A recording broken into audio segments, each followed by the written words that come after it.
Men jeg havde, da jeg var 9 år gammel, et ret snævert fokus. Det var på mig selv og mine allernærmeste venner. Ja. Og så måske lige min familie. Det var det.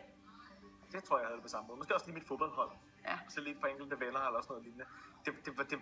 Jeg gik i hvert fald ikke så meget op i sådan, hvad der skete ude i samfundet, eller hvad der skete ude i verden. Gjorde du det? Nej, det gjorde jeg godt nok heller ikke. Det gør vores næste gæst, og hun er altså 9 år gammel. Og hun så sådan nogle billeder her, som vi lige skal kigge lidt nærmere på. Nemlig de her billeder, som vi alle sammen har set i nyhederne af flygtningen, der vandrer langs de danske motorveje. Det fik 9-årige Ronja til at tænke, dem må jeg bare hjælpe. Og derfor så har hun nu lanceret hjemmesiden, der kort og godt hedder flygtningevenner.dk. Nu kan jeg så sige godmorgen og velkommen til dig, Ronja. Velkommen til Godmorgen Danmark, og også velkommen til din mor, Linda Hauge. Ronja, allerførst, så skal du altså lige fortælle for mig, og så for alle vores seere, hvad er det, den her hjemmeside, flygtningevenner.dk, den går ud på? Altså, den går ud på, at både danskere kan få nogle masser venner, og flygtninge kan få masser venner, som de kan føle sig mere trygge. Ja, hvad skal man gøre, når man går ind på flygtningevenner.dk hjemmesiden? Så man skal først gå ind på kontakt, og så kan man sige navn og telefonnummer, e-mail, om man er en dreng eller en pige, og beskrivelse af en. Ja. Hvorfor tænkte du, at det var en god idé at lave den her hjemmeside egentlig? Fordi at der var rigtig mange, der havde det svært, Ja. og så vil jeg rigtig gerne hjælpe. Nu så vi lige de der billeder før, som mange af vores seere nok også har set i nyhederne af de her flygtninge, som går på de danske motorveje og som kommer til Danmark. Da du så de her flygtninge, hvad tænkte du så? Jeg tænkte, at det var rigtig synd for dem, Ja. og jeg vil rigtig gerne hjælpe på alle mulige måder. Og det har du faktisk gjort. Hvordan har du hjulpet nogle af de her flygtninge, som er kommet til Danmark egentlig? Altså først, så hjælpede jeg dem med bamser og madrasser og soveposer, så de kunne have sove. Ja. Og så lavede jeg hjemmesiden, og så hjælper jeg mere, synes jeg. Nej, det synes jeg altså også er rigtig godt gået. Det er på mange måder, du hjælper dem, kan man sige. Hvordan fik du egentlig ideen til hjemmesiden? Det er jo det her med, at jeg også lavede alle de der hjælpe med tøj og bamser og sådan noget. Og så ville jeg rigtig gerne hjælpe på nogle andre måder også. Og så vil jeg rigtig gerne være flygtningeven, og så kontaktede vi Røde Kors og venligboerne og mange som og asylcentre. Og så der var ikke så mange, der kontaktede os tilbage, fordi at jeg var lidt for ung til at gøre det. Så lavede du den her flygtningevenner.dk hjemmeside i stedet for. Og Linda, hvad tænker man som mor, når ens 9-årige datter kommer og siger, prøv at høre en gang, vi skal have lavet en hjemmeside, så jeg kan få en flygtningeven? Ja, det var ikke det, hun startede med at sige. I starten var det bare, at jeg vil gerne have en flygtningeven. Så tænkte vi, ja, det skal vi nok finde på et tidspunkt. Og så var hun vedholdende, og hun blev ved med at snakke om de her flygtningevenner, hun gerne ville have. Så var det hende og hendes far, som lavede siden for en måned siden. Så tænkte vi, jamen så går det lige så stille og roligt der. Ja. Så jeg tænkte, det var typisk Ronja, at hun gerne ville have lavet hvorfor? siden. Fordi Ronja, jeg tænkte på her på vej, da vi var vej til København, så skulle hun vælge en juice inde i 7-Eleven.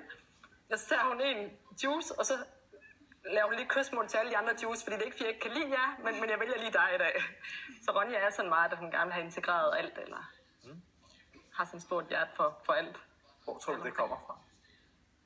Det må vel komme både fra hende selv af, og jeg tror også, det kommer fra hende, fra hendes far og jeg. Ja. Men det er meget hendes eget også. Ja, hun kan godt lide, at folk har det godt omkring hende. Du vil rigtig gerne have en flygtningeven. Hvorfor egentlig det, Ronja? Fordi jeg synes, det er rigtig synd for dem, og de har nok også brug for at få nogle venner, som de kan føle sig trygge i Danmark. Ja.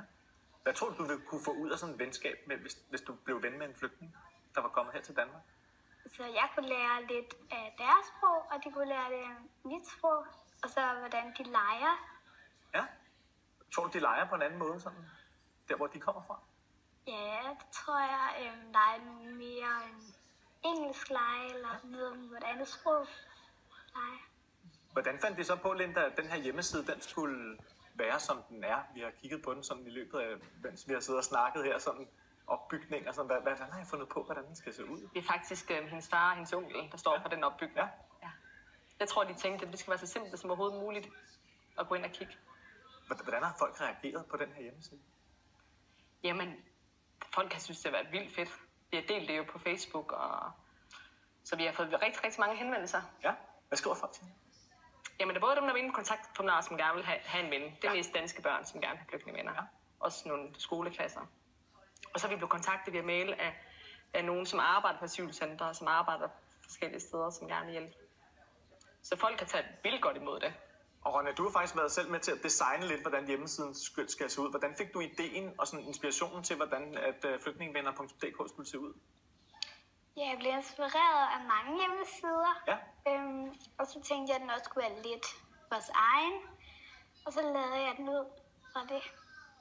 Og så ligger der også en video på den her hjemmeside. Den synes jeg lige, vi skal se en lille bid af. En video, hvor du lidt forklarer, hvad flygtningevenner.dk går ud på, og hvorfor du har lavet den her hjemmeside. Skal vi ikke lige se den? Ja. Jo, den ser sådan her ud. Det er ikke kun flygtninge, der skal lære noget af os. Det er også os, der skal lære noget af dem. Flygtninge har rigtig meget på ind med. Det synes jeg, vi skal lytte til. Det synes jeg også, vi skal lytte til. Er der indtil videre nogen, der har været inde på flygtningevenner.dk, som er flygtninge, som har oprettet sig en profil, så de kan få venner? Ja, altså nogle få stykker.